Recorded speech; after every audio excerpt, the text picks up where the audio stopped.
tous. Aujourd'hui, nous sommes dimanche 21 juin 2020. Dans la vidéo précédente, on avait parlé de la philosophie présocratique. Et nous avons cité quelques présocratiques. Aujourd'hui, nous allons voir Socrate. Qui était-il? Qui était Socrate? Socrate était un philosophe grec du 5e siècle avant Jésus-Christ. Il est né vers 470 et mort en 399 avant Jésus-Christ.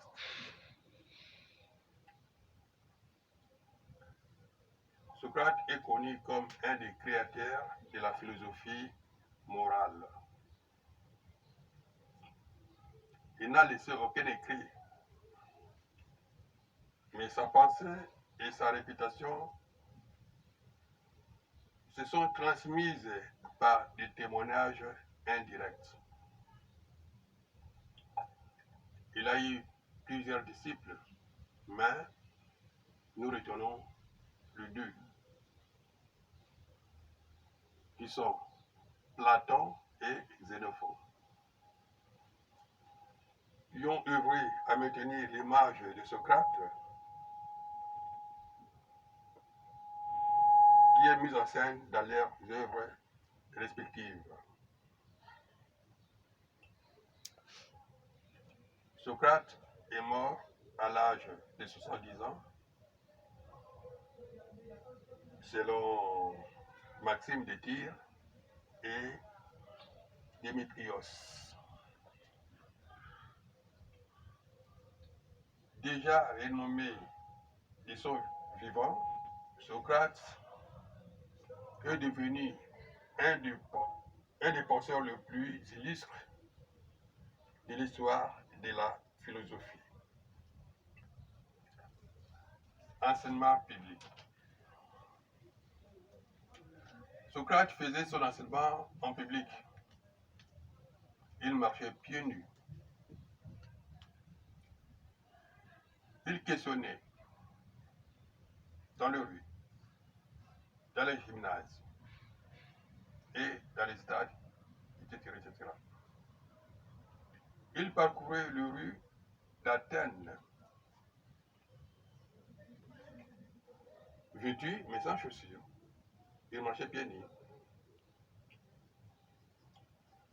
Et son enseignement était gratuit. Son enseignement était gratuit, tout le monde pouvait accéder à son enseignement. Donc c'était un enseignement de masse par rapport aux sophistes. Pour les sophistes,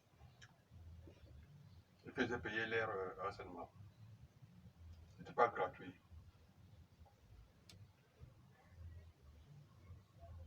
Socrate a été condamné pour 3 chefs d'accusation. Il a été condamné, pourquoi? Il a été condamné pour ne pas reconnaître le Dieu de l'État. Il a été condamné d'introduire des divinités nouvelles et il a été condamné de corrompre la jeunesse. Ce sont là les 3 accusations portées contre Socrate. Et Socrate a été mis en prison. Il a été mis en prison et pendant son séjour carcéral, il y avait des alternatives. L'alternative qu'il a choisie, lui, est de boire le poison sucre. Vous lui avez proposé de boire le poison sucre. Il a accepté volontiers de le boire. Et il a bu ça en présence de son fils, de son cousin et d'autres anonymes.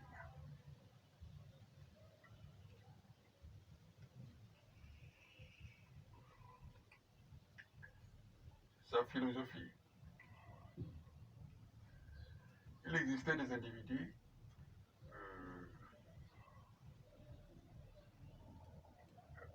Socrate était enchaîné, oui, j'ai déjà parlé de ça, il était enchaîné en prison et jusqu'à ce qu'on lui a proposé de prendre le poison, de boire le poison. Et sa philosophie. Avant Socrate, il existait des individus, bien sûr, on avait vu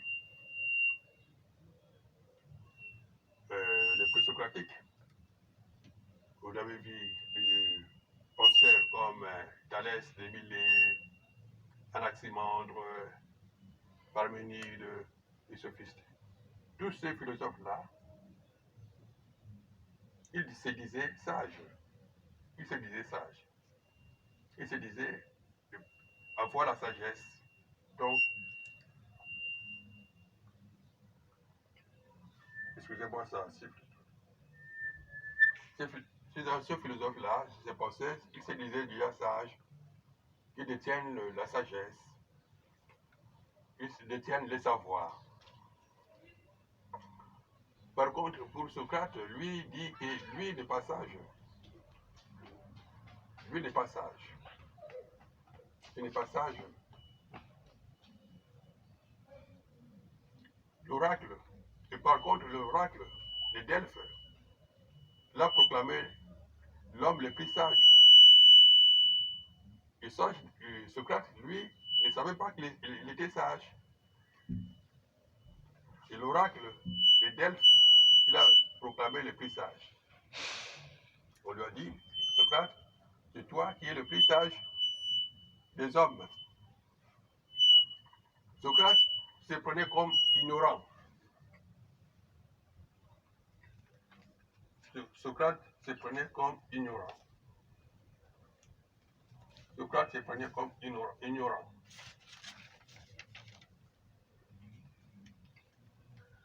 Il dit quoi? Moi, je ne suis pas sage. Je désire la sagesse. Je désire la sagesse, mais je ne suis pas sage.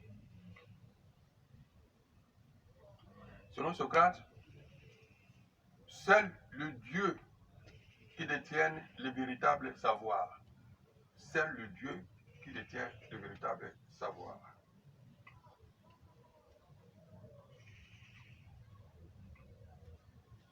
Et lui, comme l'oracle de Delphes l'a proclamé le plus sage, il croit être investi d'une mission de révéler aux hommes leur ignorance et de se préoccuper de leur âme et de leur corps ou des biens matériels.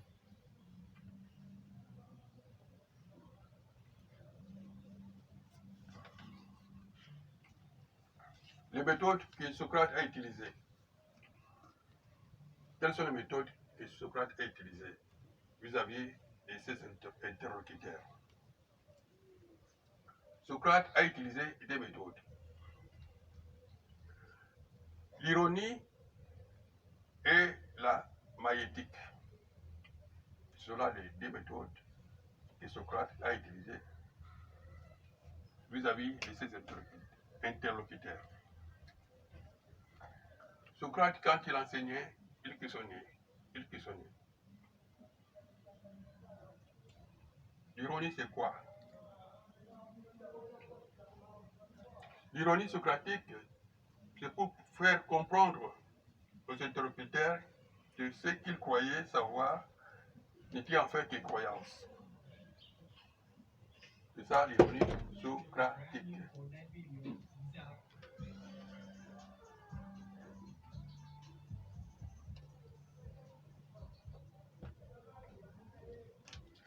Là, Socrate fait semblant, quand il pose son interlocuteur des questions, il fait semblant de ne pas connaître. Il fait semblant de ne pas connaître. Et la deuxième méthode, c'est la maïétique. La maïétique. La maïeutique s'appuie sur une théorie de la réminiscence. Réminiscence signifie souvenir vague. La maïeutique s'appuie sur une théorie de la réminiscence qui affirme faire ressurgir des vies antérieures les connaissances oubliées. Ou simplement, la maïeutique veut dire une technique qui consiste à bien interroger une personne pour lui faire exprimer ou accoucher des connaissances. Voilà les deux méthodes que Socrate utilisait.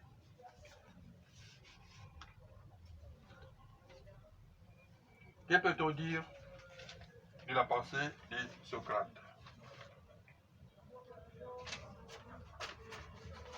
Que peut-on dire de la pensée de Socrate?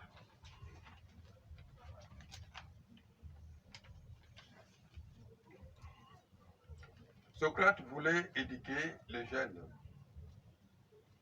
Socrate voulait éduquer les jeunes, mais il ne fonda pas d'école. Il passait sa vie à discuter dans les rues, les lieux publics avec les artisans, les hommes d'État, les artistes,